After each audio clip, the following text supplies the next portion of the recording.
So today, um,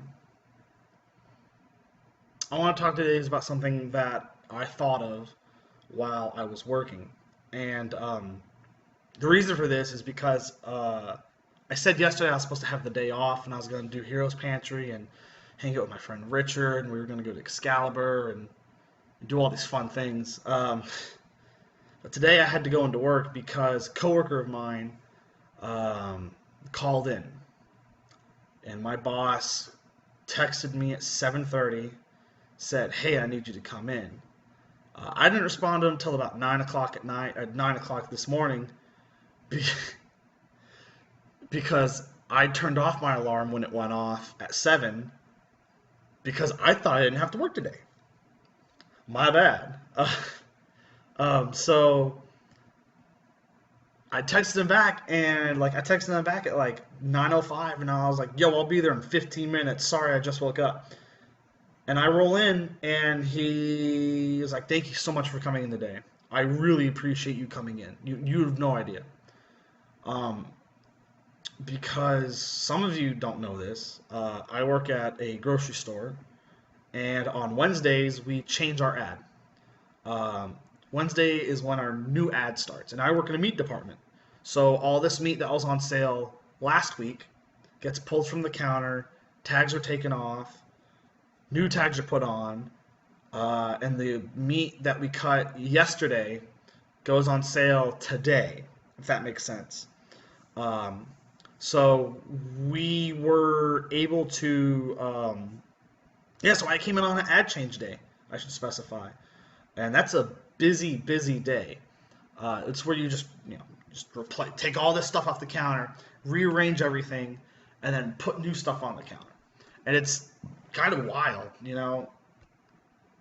because you never think about it. If you go to a grocery store and it's kind of like, wow, this kind of looks different. I wonder how long it took them. 30 minutes. I can tell you right now. Boom, boom, boom, boom, boom. Done. Um, but it got me thinking today about, why my boss uh, called me in.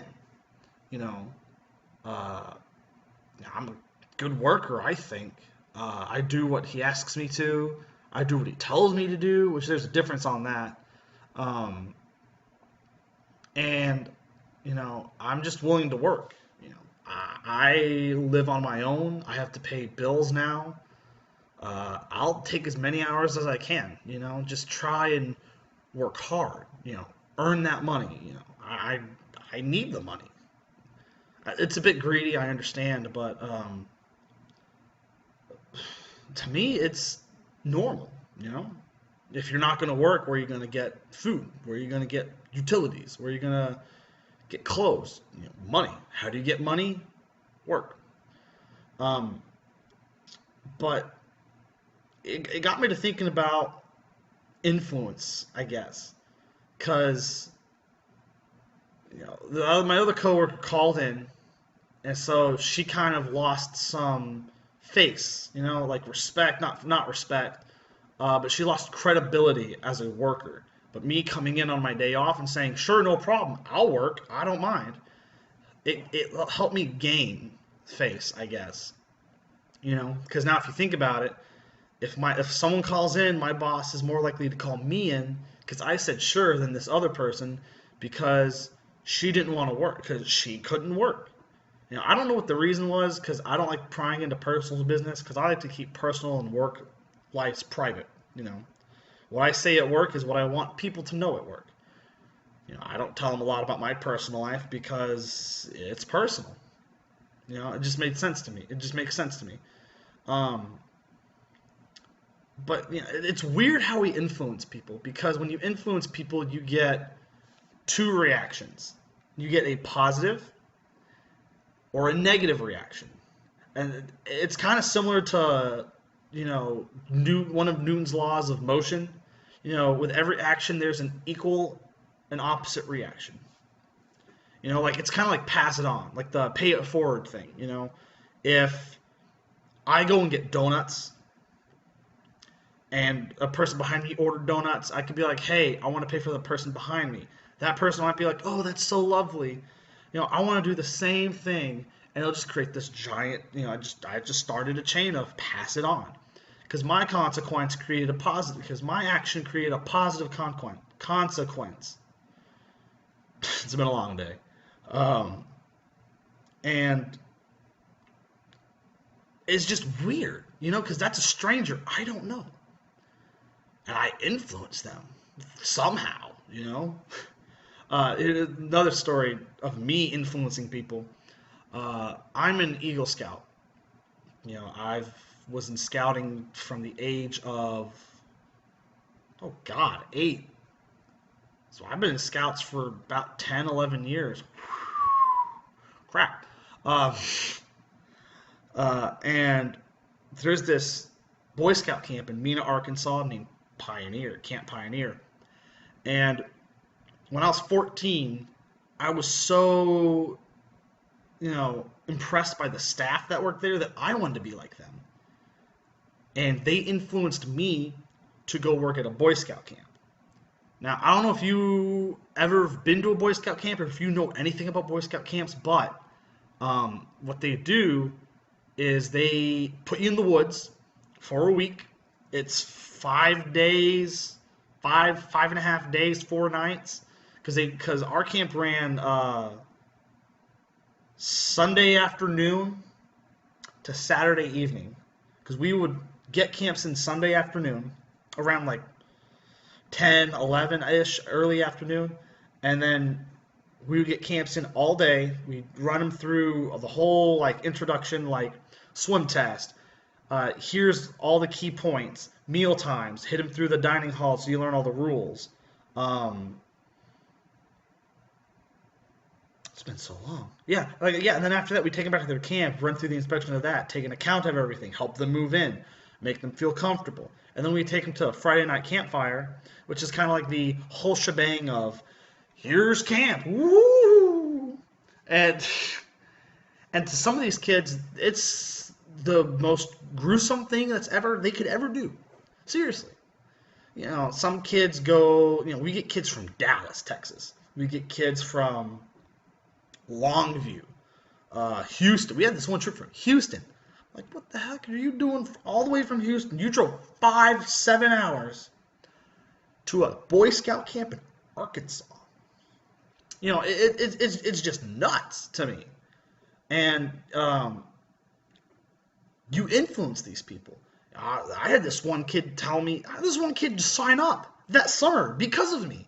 He was like, I liked how you do it. I like what you do. I want to be like you. And I'm like, dude, you don't want to be like me. And he was like, no, I want to be like you. And he signed up for camp.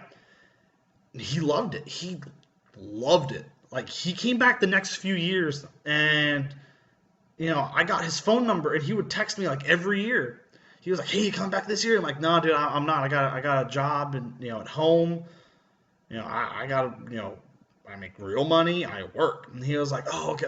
I understand. And,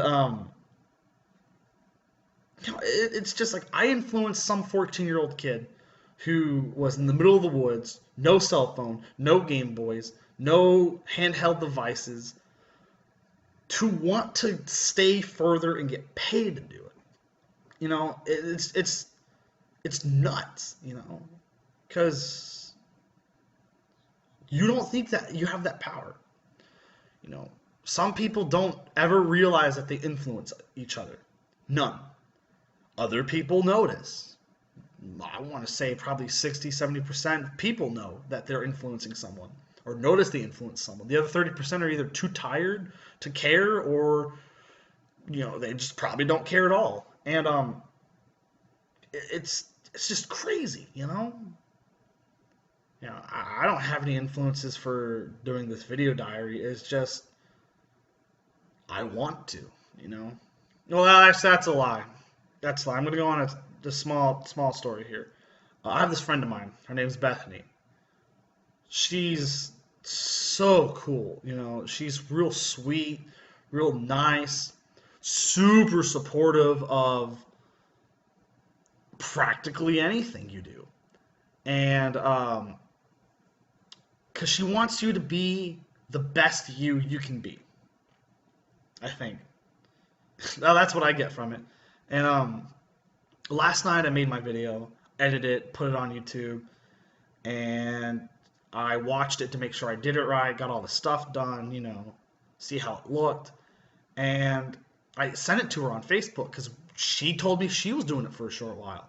And I was like, oh, that's cool, but this was like months ago. And so this time I was like, you know what? I'm going to do it. And I'm going to show her the first episode because, you know, she's influenced me on this. And she sent it back. It's like I sent it to her last night as a Facebook message because I don't know how to do that via text.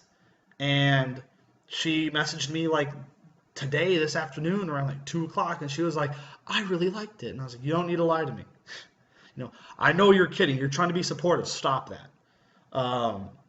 And she's like, no, I really like it. And when I checked my YouTube account, there was another view.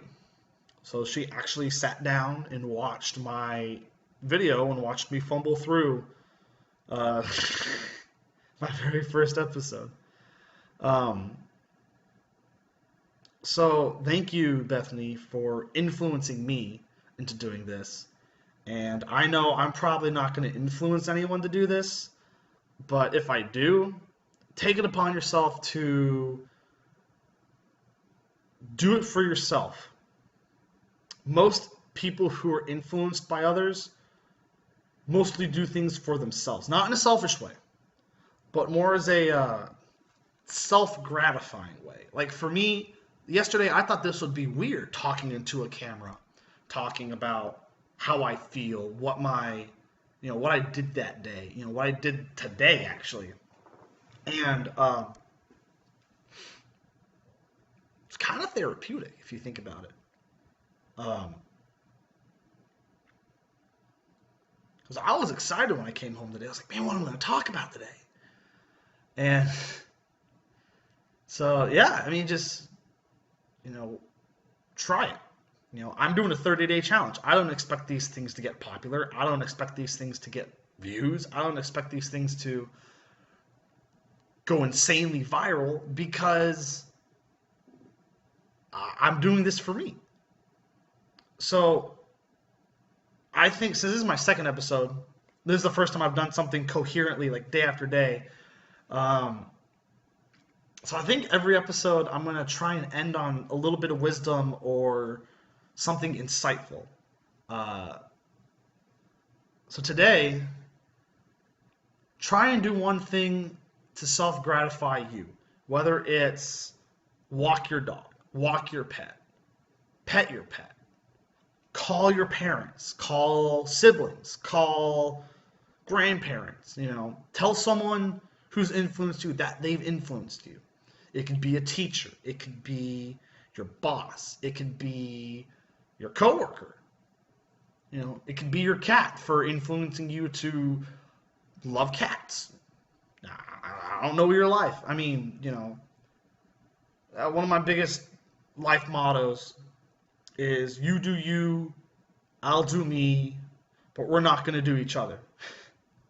I know it sounds kind of dirty, but it's true. I mean, I'll do what I need to do, you do what you need to do, but let's not, that's not going to interfere with us. Um, so, yeah, what have you been influenced by? Who have you been influenced by? Have you told them? Um, just some end things to talk about that. So, yeah, thanks for stopping by today. Um, I'll be sure to talk to you guys tomorrow. Later.